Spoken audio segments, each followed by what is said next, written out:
দেখো এই মুহূর্তে সরাসরি স্ক্রিনে আমরা ক্লাস 6-এর সেকেন্ড মিড টেস্ট অর্থাৎ দ্বিতীয় পর্যায়ক্রমিক মূল্যায়নের স্বাস্থ্য ও শারীরিকের কোশ্চেনটা দেখতে পাচ্ছ। ফুল মার্কস তোমাদের রয়েছে 10, সময় তোমাদের হচ্ছে 30 মিনিট। একের দাগে সঠিক উত্তর নির্বাচন করে লেখো। প্রশ্ন মান হাফ করে হাফ গুণ 4 = 2। একজন ছাত্রের প্রতিদিন জল খেতে হবে 2.5 থেকে 3 লিটার। আমাদের শরীরে যে রোগ হয় সেগুলোর প্রধানত দুটি ভাগে ভাগ করা হয়। দাঁত ভালো রাখার জন্য খাওয়ার পর ব্রাশ করা দরকার।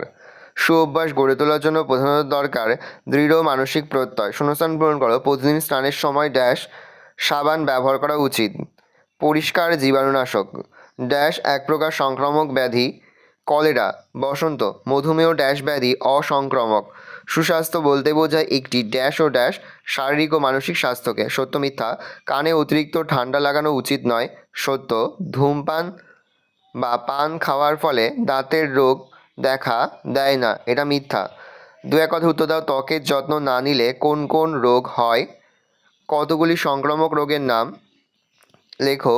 চোখের যত্ন নেওয়ার জন্য কী কী করতে হবে? 5 দাগে সংক্রামক অসংক্রামক কী? দুটি সুঅভ্যাস ও দুটি কুঅভ্যাস লেখো। প্রশ্নের মান 1 করে 1 × 2 = 2। ভালো করে দেখে নাও, এই রোজ টোটাল তোমাদের সেকেন্ড মিড টেস্ট অর্থাৎ দ্বিতীয় পর্যায়ক্রমিক মূল্যায়নের ক্লাস 6-এর স্বাস্থ্য ও শারীরিক শিক্ষার প্রশ্নপত্র। ভালো করে প্রশ্নপত্রটা দেখে নাও।